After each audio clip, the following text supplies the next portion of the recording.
Welcome back everyone to yet another video here at The Last of Knives, and this is the CJRB Maileah with a new color scheme and a fairly new steel. I've had it for quite a while now. I've basically been fidgeting with it mostly. I've also cut some stuff with it, so here are my impressions so far. So the CJRB Maileah was only available with 3 different models, those of course being the jade, red, and black G10 models with the satin finish blades. However, pretty recently 3 new models were added to the Mylia lineup, ranging from $36 to $38, one of which was of course this one. Now it's still the exact same knife with the exact same measurements and features, so today we're gonna review it. I'll share some of my thoughts and experience I've had with it, and basically all the things you need to know if you're thinking of buying this knife. So if you have already seen the unboxing video, you pretty much know all the basic specs and features about this new model. But first things first, of course, the new color scheme. You know, I just had to get this particular model just because the colors remind me of Deadpool. Also, looking back to the previous models of the Mylia, the new addition of the black PVC coated blade personally made the Mylia 100 times more badass looking, and you definitely can't deny it. But anyways, this new model is, as I said, basically identical to the original satin blade CJRB Maileahs in terms of dimensions and some specs. Of course, you still have that 2.4-inch reverse Tonto Wharncliffe style blade with a flat grind that's cut from CJRB's AR RPM 9 steel,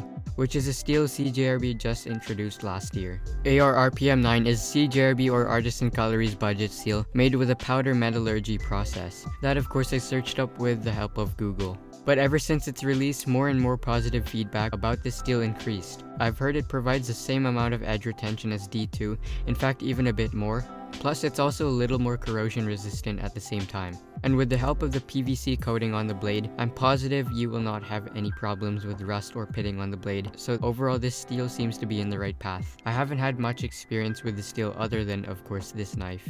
So question is, how does it cut? Well, although I've used this knife for light to moderate use, which is appropriate for this size of blade, that reverse Tonto Wharncliffe blade definitely made cutting boxes a whole lot easier. The way the blade comes down to the tip allows you to poke through packaging easily, which will help a lot when cutting. And although this knife only provides about 2.2 inches of cutting edge, I haven't had any complaints with the length of the blade or handle when cutting. But speaking of that, as you may have noticed, the Mylia also has a very small handle length, which is sometimes a pretty big deal breaker for people who need to utilize the full length of the handle with all 4 fingers. However, for me personally, regarding my hand size, the 3.1-inch handle is just enough so I can get a good grip around the handle. Also, it somehow, considering its handle size, provides great ergonomics. So yeah, I'm not too afraid of this knife going anywhere in my hand. It feels pretty solid. Now it does come with a choil, however it's definitely not the right size for a safe finger choil grip.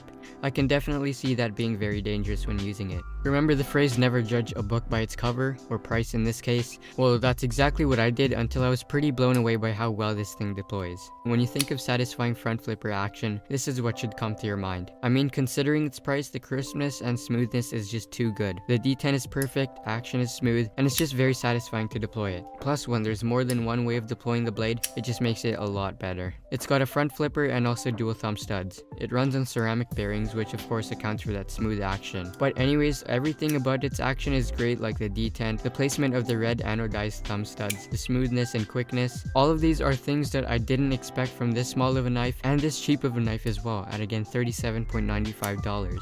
So it locks up with a liner lock. Only complaint here is I wish they could have made the cutout a little bigger, just so you can disengage the lock a little easier. But yeah, overall, the Mylia very fun to fidget with. So how does it carry? Of course, if you're going to everyday carry a knife, a good pocket clip is always crucial. And of course, the Mylia's got you covered. It features a stainless steel, tip-up, deep carry, folded over reversible pocket clip. And like the blade, the pocket clip is also PVC coated, which is great if you want a more inconspicuous and less obvious clip. So it has a very versatile pocket clip which you can reverse to either side. It's deep carry, meaning no part of the knife will stick out of your pocket. But how does it actually feel in the pocket? Well, I've carried it for a while and I can say that sometimes I forget that this is even in my pocket. With a weight of 2.3 ounces and a closed length of 3.1 inches, this knife will definitely not take a whole lot of space in the pocket, which is great if you're into minimal carry. But overall, the CJRB Maileah by Swags is still easily one of the best small budget knives you can purchase. Now the new things they added, like the black PVC coating, while they're not the most important new feature, they do make the knives a whole lot cooler, plus it will help prevent the blade from rusting too easily. Also again, for only $36 to $38 depending on what model you get, you definitely get more than what you pay for. Not only is it a great cutting tool with great slicing capability in a very compact size, but it's also super fun to fidget with, which is important, at least for me. So basically, those are all of my thoughts about the CJRB Maileah, another highly recommendable knife. You know, nowadays it seems like every new knife is a great knife, but that's probably because of the new great innovations, new steels added to the market, etc. that you get at a very cheap and affordable price. But once again, thank you for tuning in. Consider subscribing if you enjoyed this video, which also helps the channel grow, therefore I could continue creating more content in the future,